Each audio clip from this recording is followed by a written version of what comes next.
Donc l'objet de la lettre, c'est la demande de levée de l'application des accords de Dublin pour les demandeurs d'asile du Briançonnais. Madame la sous-préfète, nous souhaitons attirer votre attention sur la situation des demandeurs d'asile présents à Briançon, qu'ils soient ou non accueillis dans le cadre du centre d'accueil et d'orientation, CAO, et qui se trouvent en grande précarité du fait de la menace d'application aveugle des accords de Dublin à leur encontre. C'est triste de voir ça, mais on est obligé pour le moment d'insister pour que les gens qui sont arrivés par l'Italie et qui ont eu leur prise d'empreinte en Italie puissent faire leur demande d'asile en France, parce que c'est ce qu'on appelle les Dublinés, dû aux accords de Dublin. Donc pour le moment, ils ne peuvent pas faire leur demande d'asile en France. Donc ils sont dans une situation d'attente, ils ne savent pas trop quoi.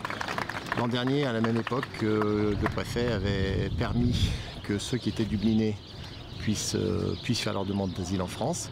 Et pour le moment, cette année, ce n'est pas le cas. Alors on a cité, sur les 24, il y en a 16 Dublinés. Pour l'instant, quelles sont leurs situations? Leur situation est complètement bloquée, parce qu'effectivement, il y en a 16 sur 24.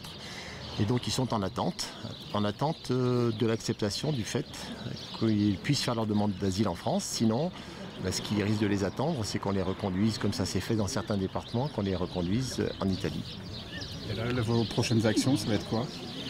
Ça va dépendre un petit peu de la situation, mais pour le moment, c'est de réfléchir à l'accueil aussi de ceux qui arrivent, parce qu'il y en a qui arrivent, et qui arrivent en dehors du CAO, mais qui ont le même statut qu'eux.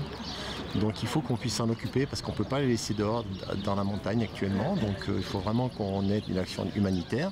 Donc il faut qu'on trouve des moyens de les loger, de faire valoir leurs droits, puisqu'ils ont des droits, notamment celui de demander l'asile. Ils le vivent comme une discrimination. C'est inhumain, me disent. Inhumaine. Ouais.